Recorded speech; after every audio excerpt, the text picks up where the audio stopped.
This week, business and political leaders here in our region are calling on Canada once again to at least begin taking steps to reopen the border, saying after 14 months, the closure to all but essential traffic is hurting lots of people here in the North Country.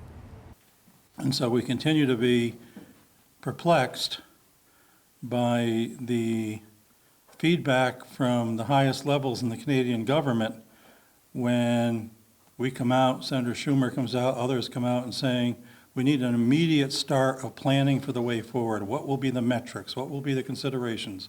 What will trigger the next stage in conversation? And we're not going to say now the border is going to go back to normal on X date, but let's start talking about those things. And at the highest levels, the Canadian government is still saying, oh, it's not time yet. We don't understand why it's not always time for planning. And a couple of weeks from now, we'll be doing this again. It'll sound repetitive, but we got to keep repeating this important message that it is past time to plan. Let's start the planning. Gary Douglas with the North Country Chamber of Commerce says the closure of the border is having a huge financial impact on many businesses that cater to Canadian tourists, like RV parks. Neil Facette is the owner of the Plattsburgh RV Park and says up to 75% of their business comes from Quebecers, who for a second year now are unable to cross the border to vacation in the North Country. The last year was pretty bad. And with the border being closed, this year is probably not going to be too much better. You know, it's a huge impact on our businesses, but when these folks come in, they don't stay in our campgrounds. They go to our restaurants, they buy gas, they recreate. The economic impact to our community is huge. And we feel as though for campgrounds, property owners, people that have second homes, and the marinas, those are all situations where you can easily social distance. There's a lot of space. We feel as though there's a very safe way to allow these essential travelers, back into the United States. And the border, frankly, it just cannot open soon enough. And John Momot, who owns Blue Haven Campground in Ellenburg, says it also affects many other businesses in the community. The campground end of my business has been dramatically affected by the border closing. 65% of our seasonal guests come from Canada. I'd like to think I'm here representing the community around the campground more than myself, though. There's plenty of little stores and restaurants and hardware stores that have really been affected way worse than we are.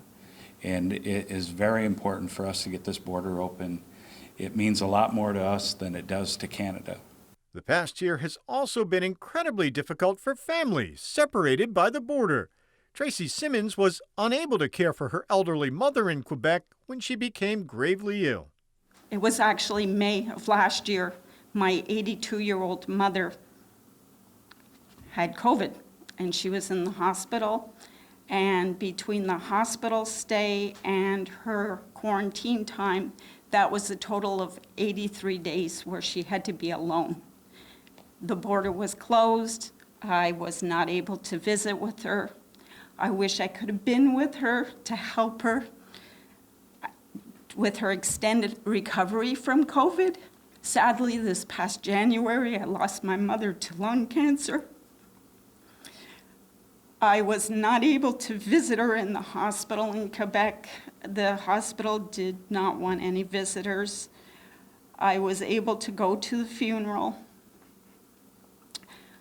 Once again, I had a missed opportunity to be with my mother during her illness. I wanted to be there to help my mother in her last days of life, and I lost that opportunity with the border being closed.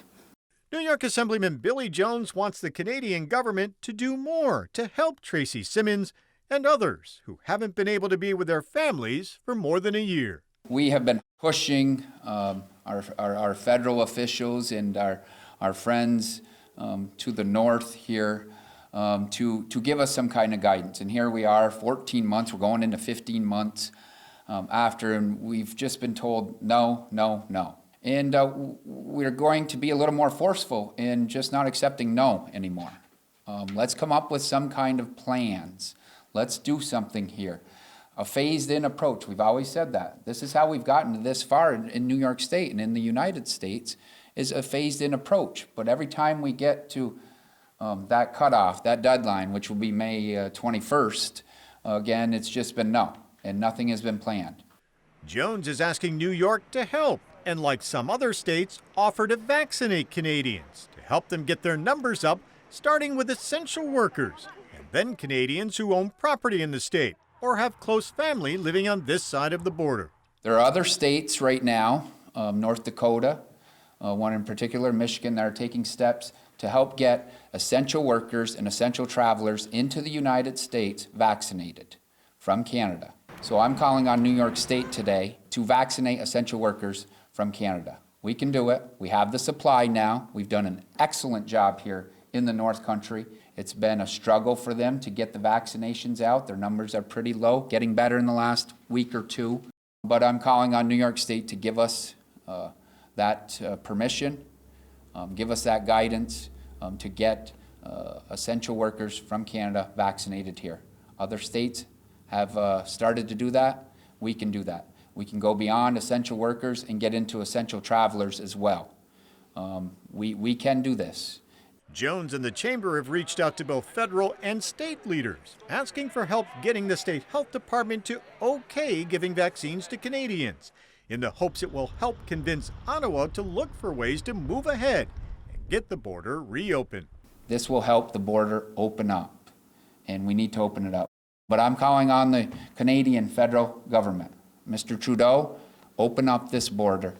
Start to open up this border. We need it. Family members, businesses, essential workers, everyone needs it. We could have a real impact on family reunification and contact, on people accessing their property in boats on the other side of the border that they haven't been able to do in over a year, and for some additional support for business people. I want to particularly recognize the importance of one word in this whole equation, which is vaccination. What can we do? Get vaccinated. Get your family vaccinated. Get your friends vaccinated, your co-workers. We won't get all of them, but we need to get more of them than we're getting. And that will help us on the border situation. How does it help us on the border situation? Well, we need to get both countries to the point where those vaccination numbers are higher than they are now. We're doing well in the U.S., we're doing well in New York, but it still needs to be higher to where we can start to say to the Canadian government, come on now. We're past 60%, we're past 65%. We're at a point where surely we need to start talking about how we start moving forward. So that's something that everybody who's unvaccinated or knows somebody unvaccinated can do to help with the border, is to maximize vaccination numbers.